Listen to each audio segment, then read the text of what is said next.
Szia Kriszti, megpróbálom ezt a félelem megoldást egy picit neked elmagyarázni.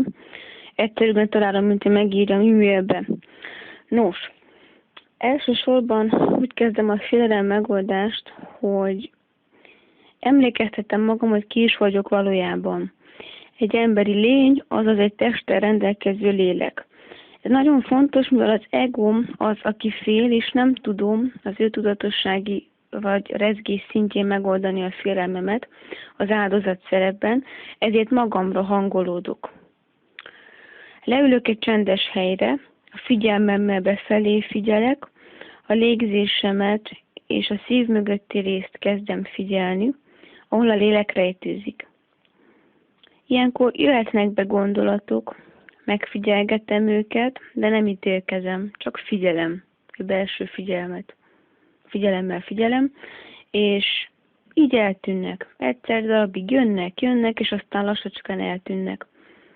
Aztán elkezdek figyelni az érzelmi testemre, megfigyelem magam, hogy is érzem magam, bánt-e valami. Ha megjelenik bennem egy érzés, egy múltban történt, egy tegnap vagy az előtti történettel kapcsolatos érzés bennem, akkor megpróbálom megfogalmazni és hangosan kimondani.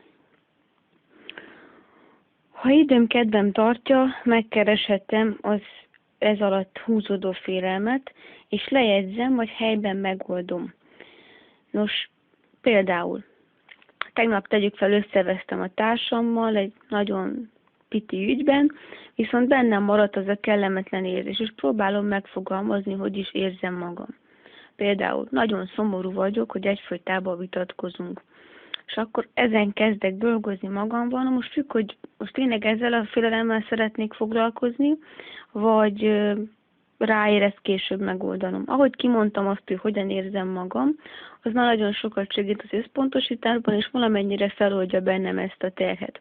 Ha gondolom, megnézhetem alatta, ha időm nem sietek, időm és kedvem tartja, megoldhatom ezt a félelmet is. És akkor teljesen fel fogok lazulni.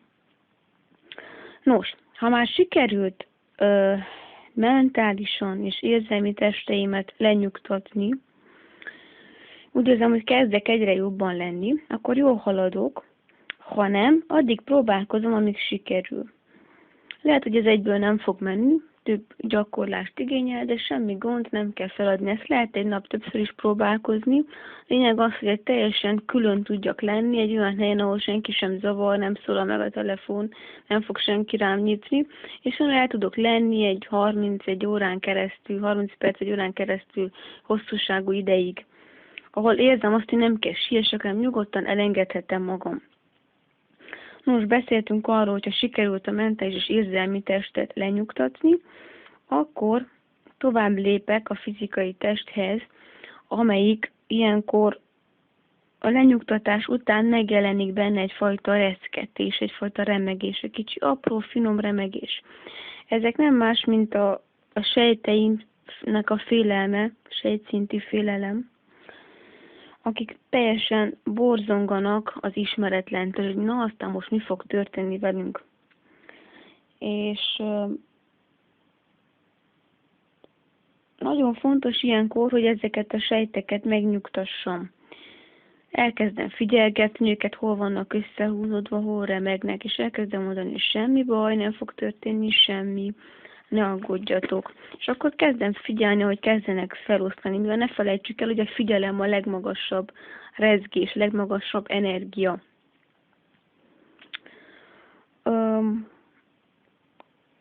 Miután ez is megszűnik, ekkor vagyok teljesen összhangban önmagammal. Ekkor vagyok teljesen a jelenlétbe, a jelenlét folyamatában.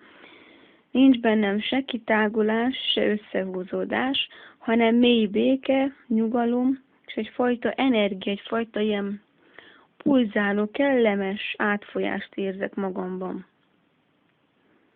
Oké?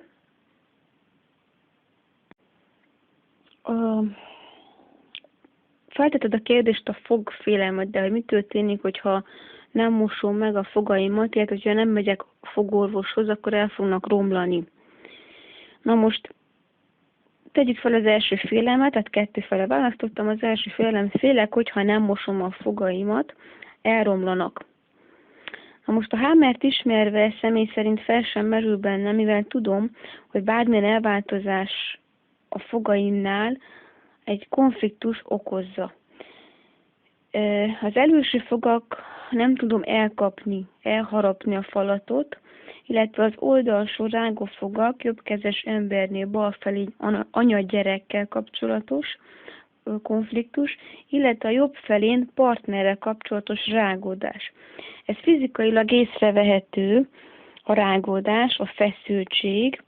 Sokszor még éjjel is azon oldalunkat sokkal jobban szorítsuk, annyira rágódunk, aggódunk, szét akarjuk rágni azt a problémát, nem találjuk rá a megoldást, és egyfolytában még van, aki éjszaka álmában úgy csitorogtatja a fogait. Na most ettől a szorítástól egy gyulladás keletkezik, és ugyanakkor is, mikor rágódom, ellenkezhet egy ugyanolyan fájdalom, amikor szorítottam volna az összes fogamat. Tehát, hogyha a figyelmemmel rámegyek arra az oldalra, akkor észreveszem, hogy teljes összehúzódásban, konfliktus, aktív fázisban van az egész fogsorom. Mármint az a fele. Na most, ha nem ismerem a hámert, ez tévhitként is működhet bennem, mint program. Tehát pontosan, mint a felfázás, megfázásos program, tévhit, illetve tegyél fiam sapkát, mert ha nem teszel, megfázol című benevelt program. Ez is pontosan ugyanígy működhet. Ez egy nagyon jó betáplált program a fogpasztát, az ilyen különböző szereket áruló cégeknek, mivel ez élteti azt, hogy az emberek fogyasszanak és vásároljanak.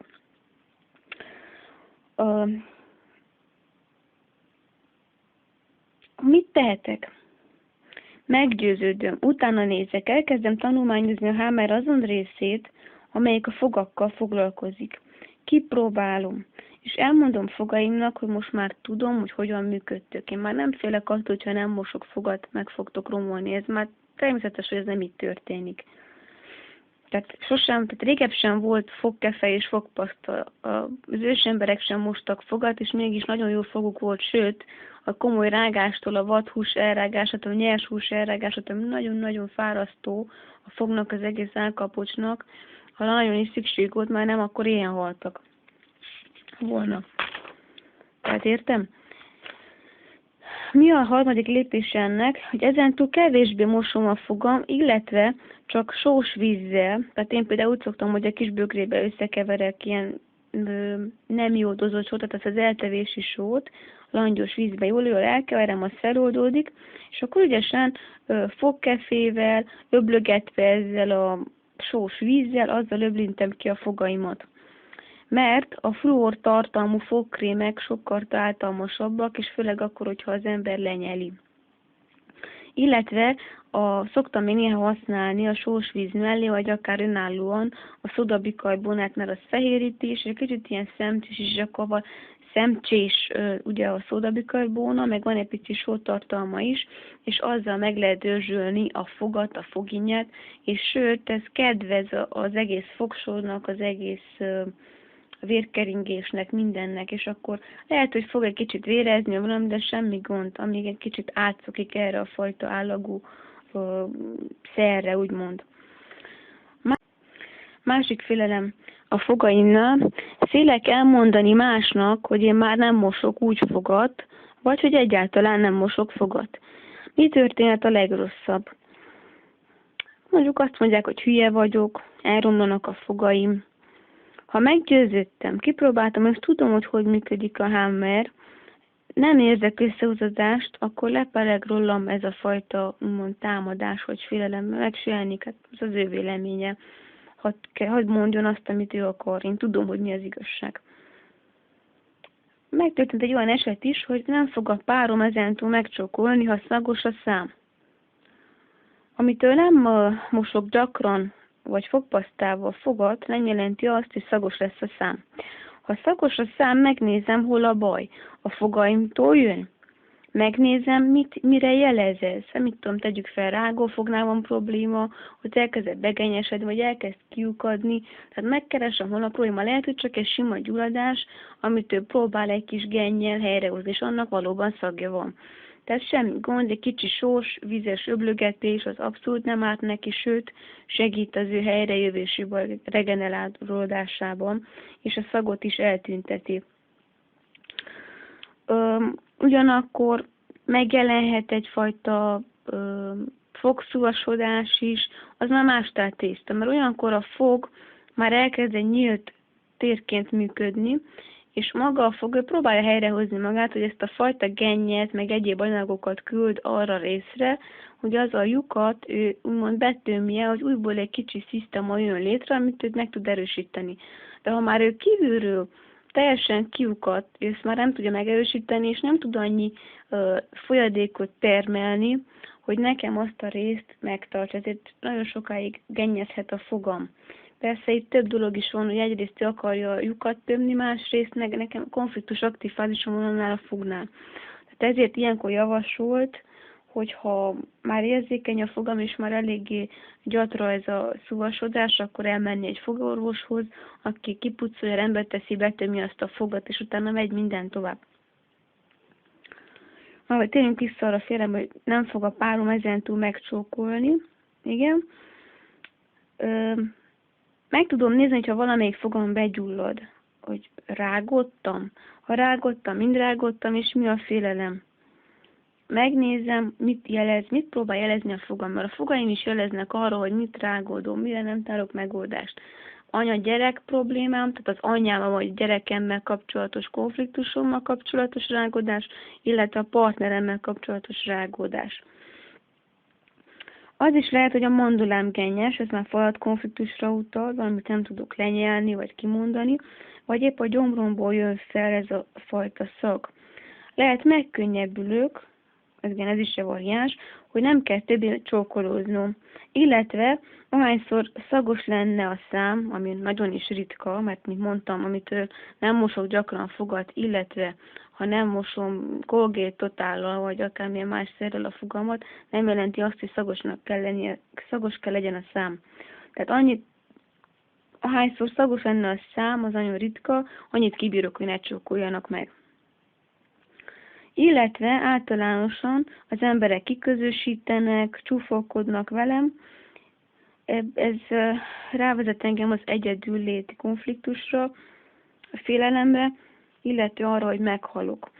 Ezt tudatosítom magam, hogy ez egy állatias félelem, egy állatias program, aki csak a csordán belül tud túlélni.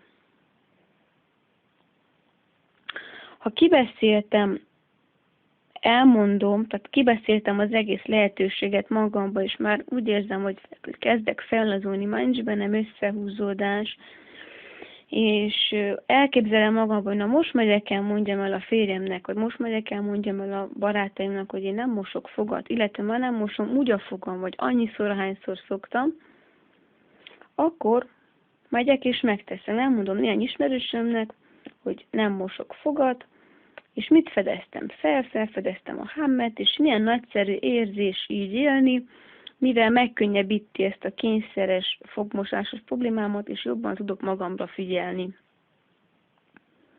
Értem? És ezen kívül pedig nagyon ajánlom, hogy megnézd Roberto videóját a fogakról, ezt a YouTube-on megtalálod. Hogyha úgy érzed, hogy amiket itt előbb elmondtam, nem válaszolt meg kérdésedet, illetve más kérdés is felmerül benned, vagy valami nem tiszta, nyugodtan várom a válaszod e-mailben, vagy videóban, vagy ahogy szeretnéd, és megpróbálok rá válaszolni. Köszönöm. Szia!